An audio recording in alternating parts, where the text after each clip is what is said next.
C'est donc la partie 2 de cette vidéo. La partie 1, peut-être que vous venez de la voir. Si vous ne l'avez pas vue, on vous mettra un lien juste au-dessus. Donc dans la partie 2, on continue la découverte des recommandations tout simplement de l'ANSSI.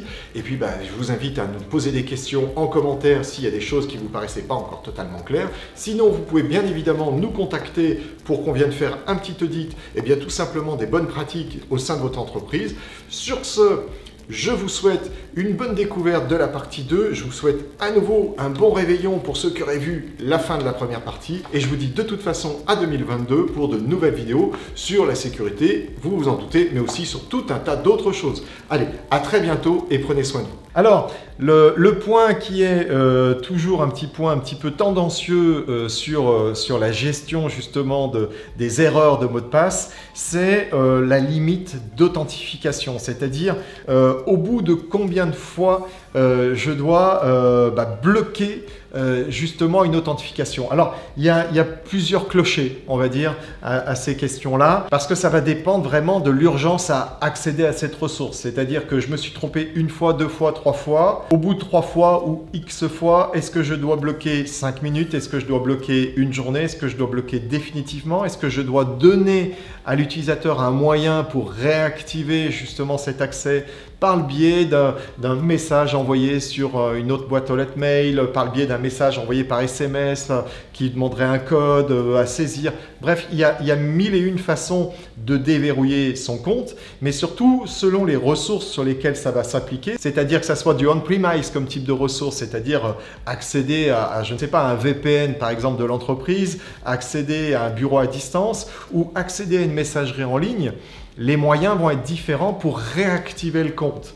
Et peut-être que les risques aussi, donc, c'est-à-dire que si je peux changer rapidement mon mot de passe, je peux donc limiter la surface de risque. Je vous explique. Si à un moment donné, je me fais verrouiller mon compte, c'est soit parce que j'ai fait une erreur de mot de passe, soit parce que quelqu'un a essayé d'usurper mon identité. Et au bout d'un moment, le système a révoqué finalement ce mot de passe et a dit dorénavant, je n'accepterai plus ce mot de passe, je verrouille le compte. Eh bien, si vous avez mis en place un moyen pour récupérer l'accès et donc vite remettre un nouveau mot de passe, vous avez largement diminué la surface du risque. Étant donné que l'accès à cette ressource est bloqué après très peu d'erreurs, si vous avez possibilité d'en changer rapidement, normalement, vous allez vite reprendre la main, que ce soit vous qui vous soyez trompé de mot de passe ou que ce soit quelqu'un qui essaie de vous piquer votre accès, normalement, vous avez vite récupéré. En revanche, si vous n'avez pas la possibilité de mettre ce mécanisme justement de récupération d'accès, là, ça devient un peu plus compliqué. Bon, qu'est-ce qu'on fait dans ces cas-là? Soit on a tendance à dire, je vais augmenter le nombre d'essais, d'échecs en fait, avant le verrouillage du compte. Soit on va dire, je vais diminuer la durée de verrouillage du compte. Et c'est là où ça peut être assez dangereux. Ça, c'est un point qui est essentiel. Je vous parlais de l'analyse du risque précédemment. Ça, c'est le point, à mon avis, qui est un peu déterminant pour tout le reste. Voilà, quel que soit après le système d'authentification, c'est un point qui est très très important. Alors, directement lié à cela, il y a un autre biais qui peut être l'analyse justement de ces logs d'échecs. C'est-à-dire qu'à un moment donné, selon le type de ressources qui enregistre justement ces échecs, c'est-à-dire le vérifieur. Si c'est par exemple un vérifieur qui a une capacité, et souvent c'est le cas, à générer un journal d'échecs, il va noter que tel jour, telle heure, tel compte a essayé de se connecter, il y a eu un X échec. Eh bien ça peut être un autre biais, c'est de dire je vais analyser ces logs pour voir finalement d'où viennent ces erreurs. Est-ce que ce sont vraiment les utilisateurs? Est-ce que ce sont des tentatives de piratage? Quoi qu'il en soit, ça peut être une bonne idée d'aller les analyser parce que ça peut permettre d'apporter des réponses. Après, une fois ces réponses obtenues, vous ne saurez pas plus peut-être pour autant comment trouver la bonne parade. Peut-être que vous en aurez trouvé la cause, mais en définitive, si quelqu'un essaye de s'introduire au sein de votre réseau, qu'est-ce que vous allez faire? Vous n'allez pas fermer votre réseau, vous allez sans doute le laisser ouvert et peut-être mettre en place une stratégie pour faire attention à ce que, je ne sais pas moi, tel type d'adresse IP ne vienne pas se connecter ou réduire les plages horaires. Mais À un moment donné, vous êtes obligé de maintenir ce service ouvert si vous en avez vraiment le besoin. Néanmoins, ça peut vous apprendre un petit peu ce qui se passe au sein de votre réseau. Donc, allez étudier les journaux d'activité, allez étudier les journaux d'échecs. C'est toujours quelque chose qui peut vous apporter quelque chose, même si parfois, en gros, la conclusion, c'est il faut qu'on continue un petit peu à travailler. Donc, bon, voilà. Un point qui est important dans la sécurité et encore plus peut-être dans l'authentification, c'est de sensibiliser les utilisateurs au fonctionnement, c'est-à-dire quels sont les facteurs d'authentification en fait qui leur sont imposés, parce que quelque part c'est imposé à l'utilisateur. Donc de là, il va bien évidemment falloir lui expliquer pourquoi on a fait ce type de choix. Alors, on ne peut pas détailler de façon trop technique ce type de choix, mais en revanche, on peut dire voilà, ce type de facteur d'authentification nous a permis, un, d'améliorer la sécurité, deux, de rester malgré tout à un niveau acceptable de contrainte vis-à-vis justement de l'utilisateur. Et ça permet comme ça d'avoir une meilleure lecture sur pourquoi on a verrouillé des comptes, pourquoi on a mis en place ce type de règles, parce que ça a permis tout simplement de préserver un peu du confort de connexion. Je pense par exemple à Windows Hello. Windows Hello, c'est quelque chose de très sympa. On se met devant sa webcam, paf, il vous prend le portrait et en gros, il vous laisse souvent passer. Bon, alors il vous laisse justement souvent passer, ce qui peut peut-être faire penser que c'est un système un peu trop souple. Bon, nature du risque, analyse du risque, comme je vous l'indiquais tout à l'heure. Selon les populations, peut-être que le Windows Hello va suffire. Peut-être qu'avec d'autres populations à qui il faudra justement les sensibiliser différemment et leur dire, non, va falloir une carte à puce en plus parce que voilà, un seul facteur d'authentification n'est pas suffisant. La sensibilisation des utilisateurs doit permettre de couvrir justement quelles sont les méthodes utilisées pour sécuriser sans avoir trop de contraintes au quotidien, on va dire à chaque instant, où on voudrait accéder à telle ou telle ressource. Voilà, la sensibilisation, c'est toujours bien. Alors sur cette page, nous en sommes déjà finalement au chapitre 4, le facteur de connaissance, c'est-à-dire ce que je sais. Donc c'est le fameux mot de passe dont on parle depuis tout à l'heure. Alors ce que vous savez, alors c'est le mot de passe, c'est un code PIN, bref, c'est une passe-phrase. Voilà, c'est ce que vous êtes en mesure de tout de suite indiquer au vérificateur, qui est donc le premier facteur d'authentification. Donc là, il faut évidemment porter une attention toute particulière à la création de ce mot de passe. Et on va dire que dans l'absolu, on a tendance à penser que plus le mot de passe est fort, c'est-à-dire va intégrer tout un tas de sigles, de lettres, de majuscules, de minuscules, c'est la solution ultime. Alors ça peut être la solution ultime s'il fait 20 caractères. Mais si vous avez 8 caractères avec 3 majuscules, 3 minuscules et puis 2 sigles, peut-être que ça sera suffisant et peut-être que 8 caractères seront trop faciles à craquer. Alors, il vaut peut-être mieux, au contraire, dire on fait des mots de passe longs, comme je vous le disais au début de cette vidéo, et puis on les complexifie. Et enfin, toujours l'adapter au contexte de où vous voulez accéder ou qui vous êtes. C'est-à-dire, si vous êtes un utilisateur qui a un accès très limité de toute façon à des ressources informatiques, ça ne sert peut-être pas à grand-chose de vous embêter avec un mot de passe hyper long, hyper compliqué qui change très souvent. Voilà. Donc, ce que je sais est un point important, c'est le premier facteur d'authentification. Et alors, comme le dit la recommandation 20, il est recommandé de mettre en place une politique de mot de passe qui est adaptée au contexte et à vos objectifs. Car comme je vous l'ai dit maintenant à pas mal de reprises, il faut vraiment adapter cette complexité finalement à l'utilisateur qui va l'utiliser. C'est-à-dire que si on a un utilisateur qui de toute façon a peu de droits et en plus accède à des données qui sont vraiment très peu sensibles, peut-être que ce n'est pas utile de lui demander un mot de passe de 25 caractères avec des chiffres, des lettres, etc. Mais avoir quelque chose de, on va dire, de plus raisonnable qui lui permettront surtout d'éviter un point qui est essentiel, c'est d'éviter de noter ça, vous savez, sous un clavier ou sous une souris, un tapis ou je ne sais trop quoi, parce que ça peut aussi se transformer malheureusement en ce type d'astuce, c'est-à-dire que quand on demande des mots de passe trop compliqués, en plus à des gens qui n'ont pas vraiment un accès sensible, si ça se traduit comme ça, finalement, c'est comme si on n'avait rien fait. Alors, autre point qui est très important, c'est la recommandation 21, c'est la longueur des mots de passe. Alors la longueur des mots de passe, c'est toujours là aussi un sujet avec le verrouillage des comptes, au bout de combien de temps on verrouille un compte et combien de temps on le verrouille. Là, vous avez déjà un point qui change parce que si vous vous intéressez à l'informatique et on va dire aux configurations de base dans un système d'information, souvent le mot de passe le plus petit, c'était 8. C'est-à-dire que c'était 8 caractères minimum. Comme vous pouvez le voir, maintenant on est passé à 9. Alors, c'est pas grand-chose, mais vous voyez, petit à petit, finalement, le mot de passe grandit.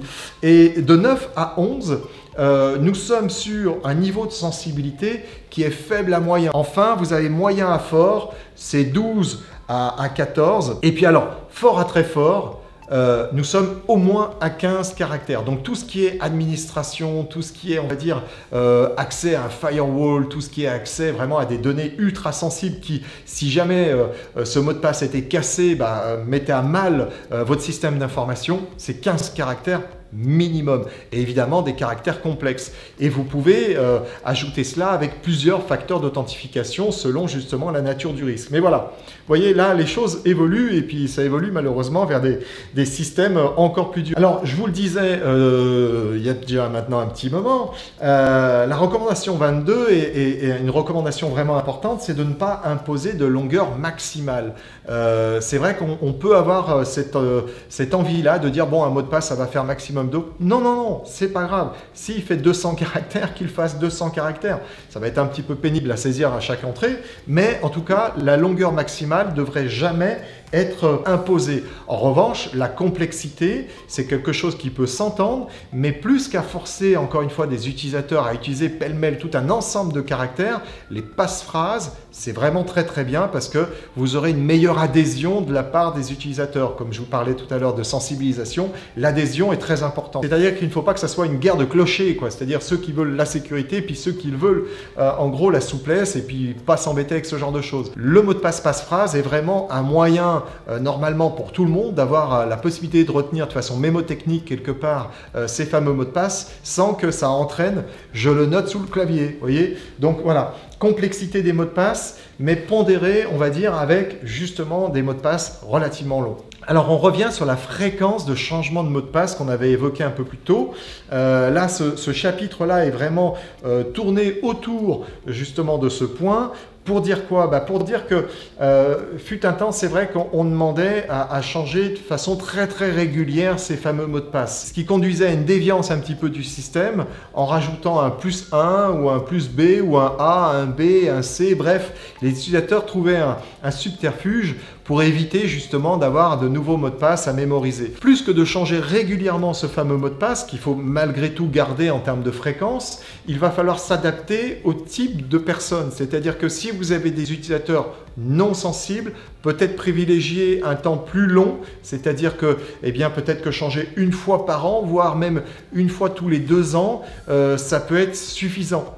En revanche, c'est vrai que si on a du personnel qui est très itinérant, si on a du personnel qui accède à des données très sensibles, eh bien là, au contraire, faire en sorte que ce mot de passe soit changé de façon plus régulière et encore une fois, que ce mot de passe soit des passe-phrases qui est plus simple pour un utilisateur dans ce cas justement de renouvellement de mot de passe. Sur la page 31, il est fait part en recommandation 27 de mettre en place un système de robustesse, de contrôle de la robustesse des mots de passe. Alors ça, c'est un point qui très clairement concerne plus des développeurs d'applications. Ça va pas concerner nos univers en tout cas, ou alors celui de MonIoT, vous voyez par exemple. Nous, en gros, on fait avec les outils qui sont mis à disposition par les éditeurs. Ce sont ces éditeurs qui vont contrôler la robustesse. Donc en revanche, au sein de vos infrastructures, ce que l'on va mettre en place avec votre accord, c'est justement, est-ce qu'on demande une complexité, est-ce qu'on demande un certain nombre de caractères dans la création du mot de passe. Voilà, la robustesse se fait de façon implicite par la politique de sécurité qui est mise en œuvre au sein de votre entreprise. Alors nous sommes presque à la fin, je ne sais pas si vous avez vu, mais le tas de post-it est en train de grandir là sur la table, ce qui fait qu'on en arrive au moment justement du coffre-fort de mots de passe. Alors ça, je vous en ai parlé au début. Le coffre-fort, sa mission, c'est très simple, c'est de stocker tous vos mots de passe. Alors pour rappel, vous devriez avoir des mots de passe différents sur toutes les ressources auxquelles vous accédez, que ce soit du matériel, que ce soit des logiciels, que ce soit des sites internet. Vous ne devez jamais, jamais, jamais avoir le même mot de passe. C'est vraiment la bonne pratique de base, c'est qu'à chaque fois, vos mots de passe doivent être différents. Si vos mots de passe sont différents, il y a un moment donné, c'est impossible de tous les mémoriser parce qu'ils doivent être non seulement différents, mais un peu complexes quand même. C'est-à-dire que 1, 2, 3, 4, 5, 6, 7, c'est interdit. Ou alors vous mettez autre chose derrière, vous mettez des choses au milieu, vous mettez des choses avant. Mais voilà, sur le principe, ce type de mots de passe sont des mots de passe provisoires. Ça ne devrait pas servir de mot de passe sur un temps trop long. Eh bien, à un moment donné, vous allez donc vous retrouver avec tout un tas de mots de passe complexes qu'il va falloir stocker. Pour les stocker, il va falloir les stocker de façon sécurisée. Je vois encore, malheureusement, des utilisateurs qui stockent des mots de passe dans des fichiers Excel. C'est tout simplement à proscrire, c'est interdit. Un fichier Excel où vous avez mis un mot de passe, vous voyez, pour protéger la feuille Excel, ça se casse. Mais en 2 secondes, vous avez plein d'utilitaires qui vont vous permettre de casser ces mots de passe. Et là, vous vous retrouvez avec un fichier qui contient toute votre vie. Donc c'est juste pas possible. Donc, il faut un système solide pour stocker vos mots de passe. Et nous, depuis très très longtemps, on propose le logiciel dont il parle, c'est-à-dire KeePass, qui est un logiciel qui va être en mode offline, c'est-à-dire qui ne va pas être en cloud. Alors après, il y a des moyens. Nous, on permet à nos clients, malgré tout, de travailler à plusieurs. On leur permet de travailler un peu en cloud avec, mais ce n'est pas fait pour. C'est vraiment un système qui a plus été pensé, orienté pour une utilisation, on va dire, terrestre, qui est considéré encore sur cet aspect-là peut-être plus fiable, ou en tout cas avant d'aller casser votre coffre-fort, va vraiment falloir déjà rentrer dans votre réseau et ça ne sera pas par le plus grand des hasards. Alors, ce système-là va tout simplement vous demander, en fait, vous proposer de créer un mot de passe fort, vraiment très fort, beaucoup de caractères complexes, etc., pour pouvoir ouvrir ce coffre-fort. Il va vous demander aussi un deuxième facteur d'identification. Et là, c'est ce que je possède. C'est-à-dire que vous aurez une sorte de fichier clé. Alors, ce n'est pas une sorte, vous aurez un fichier clé que vous allez cacher là où vous voulez dans votre ordinateur, sur une clé USB externe, bref, où vous voulez, pour tout simplement dire ce que je sais, ce que je possède, me permet de rentrer eh bien, tout simplement dans mon coffre-fort. Une fois que vous êtes rentré dans votre coffre-fort, vous avez stocké tous vos mots de passe avec le mot de passe de ma banque, le mot de passe des URSSAF, le mot de passe de ma boîte mail, le mot de passe, bref, tous vos mots de passe sont stockés à l'intérieur. Et c'est quasi, en tout cas, je n'ai jamais entendu quelqu'un dire « j'ai cassé la sécurité d'un KeePass ». Voilà, je n'ai jamais entendu et pourtant, ça fait très très longtemps qu'on l'utilise. Donc, c'est vraiment la bonne pratique à avoir, c'est d'utiliser un coffre-fort pour stocker vos mots de passe et surtout pas une feuille Excel. Alors, sur la page suivante, en gros, ça redit tout ce que je vous ai dit pendant un petit moment, c'est-à-dire qu'il va falloir donner des recommandations destinées à vos utilisateurs, les sensibiliser, donc sur utiliser des mots de passe robustes, utiliser des mots de passe différents pour chaque service, ça je vous l'ai déjà dit, le coffre-fort de mots de passe, protéger ces mots de passe, bon, c'est la même chose, et puis utiliser un mot de passe robuste pour l'accès à la messagerie. Alors ça a l'air de rien, mais le mot de passe robuste pour la messagerie va vous protéger des ricochets éventuels si on piratait votre messagerie. C'est-à-dire pirater la messagerie de quelqu'un aujourd'hui, c'est pouvoir envoyer des mails en son nom à d'autres et se faire passer pour la victime et donc récupérer ainsi des informations sur vous ou sur la nouvelle victime, c'est-à-dire celui qui a reçu ces mails de votre pirate. C'est aussi éventuellement se servir de cette boîte mail pour des rebonds, c'est-à-dire que quelqu'un va aller sur un site internet avec votre email en disant je n'ai pas mon mot de passe et le site internet va dire je vous le renvoie dans votre messagerie et là il va renvoyer par exemple le mot de passe Amazon, le mot de passe Cdiscount ou de quel que soit le site internet, il va potentiellement vous renvoyer une demande d'authentification dans votre boîte mail. Si vous faites corrompre aujourd'hui votre boîte mail, c'est très très dangereux et parfois très compliqué pour récupérer l'accès à votre boîte mail. Donc vraiment un mot de passe très robuste pour votre boîte mail, c'est essentiel. Nous en arrivons au facteur inhérent de ce que je suis. Donc ce que je suis, c'est vraiment le moyen aujourd'hui le plus simple pour s'identifier. Alors ça peut faire partie d'un système de multifacteurs, mais ça peut être aussi aujourd'hui un système de facteurs uniques. Je vous ai parlé à quelques reprises du Windows Hello. Le Windows Hello, la plupart des utilisateurs de Windows aujourd'hui s'identifient de cette façon-là. Ils se mettent devant la webcam. La webcam va aller regarder en fait l'iris, va aller regarder la forme du visage, va aller regarder un certain nombre de points, vous reconnaître et vous laisser rentrer. Donc c'est vraiment le système super pratique. peut-être que c'est pas néanmoins un facteur fort. C'est même sûr que ce n'est pas un facteur fort parce que ça peut se détourner. On peut éventuellement rejouer une image, quelque chose qui vous ressemble, qui peut tromper la webcam. On a aussi le fingerprint. Ce sont des facteurs d'identification qui sont des facteurs simples finalement. Ça ne peut pas être du tout considéré comme de l'authentification forte. En revanche, c'est très pratique parce que ça permet d'accéder rapidement à sa ressource. Voilà.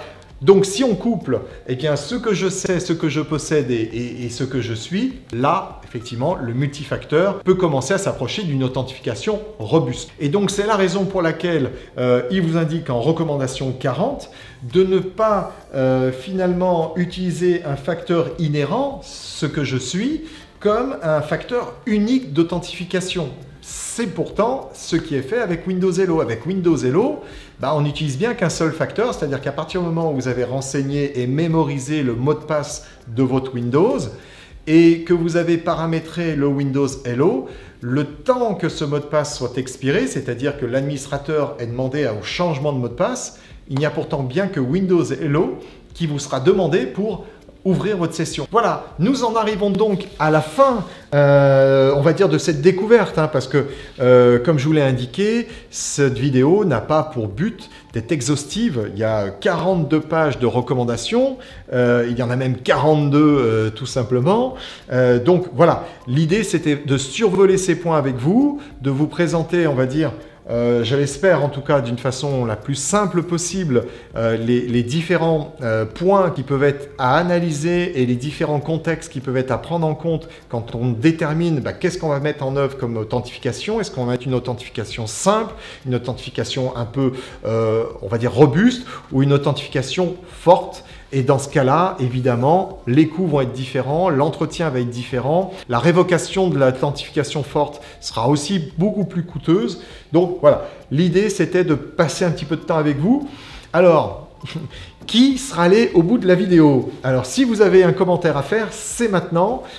J'aimerais bien savoir qui est allé au bout de cette vidéo. Dans ce cas-là, posez-moi un petit commentaire. Vous pouvez même me poser un commentaire pour me dire « Je ne suis pas allé au bout de la vidéo. Voilà pourquoi je n'y suis pas allé. » Mais moi, j'aimerais bien que vous soyez allé au bout de cette vidéo parce que c'est vraiment, là, vous donnez la clé finalement à un cybercriminel quand vous avez une mauvaise gestion de vos mots de passe, une mauvaise gestion de votre authentification, pour être plus précis.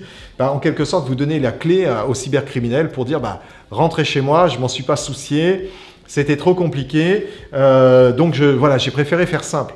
Alors c'est très compliqué, néanmoins c'est super important de prendre du temps pour cela, de réfléchir à pourquoi on utilise tel ou tel système ou telle technique. Si vous avez des questions, si vous avez des commentaires, si vous avez besoin d'aide, si vous souhaitez qu'on vienne tout simplement auditer un petit peu la sécurité de votre entreprise et voir les stratégies qui ont été mises en place, si elles sont efficaces ou pas, si elles sont trop souples ou trop complexes, trop dures à être respectées, eh bien n'hésitez pas à prendre contact avec nous. Vous avez toutes nos coordonnées en descriptif de cette vidéo, puis vous l'avez là-haut à chaque fois. Ça sera avec un réel plaisir qu'on viendra vous voir et qu'on viendra discuter un petit peu de tout ça avec vous. En attendant, j'espère que ça n'a pas été trop prise de tête, que vous n'avez pas eu trop mal à la tête à suivre cette vidéo. C'est toujours un petit peu pénible. De toute façon, la sécurité, je peux vous dire que on se fait toujours un petit peu mal aux cheveux quand on en a encore, parce qu'à force, je pense qu'on peut les perdre. Voilà. Allez, ça sera tout pour cette vidéo. Je vous remercie de l'avoir vu au bout, si vous l'avez vu jusqu'au bout. Et puis sinon, vous avez fait du mieux que vous avez pu. C'est déjà pas si mal. À très bientôt pour vous parler d'un sujet peut-être un petit peu plus léger.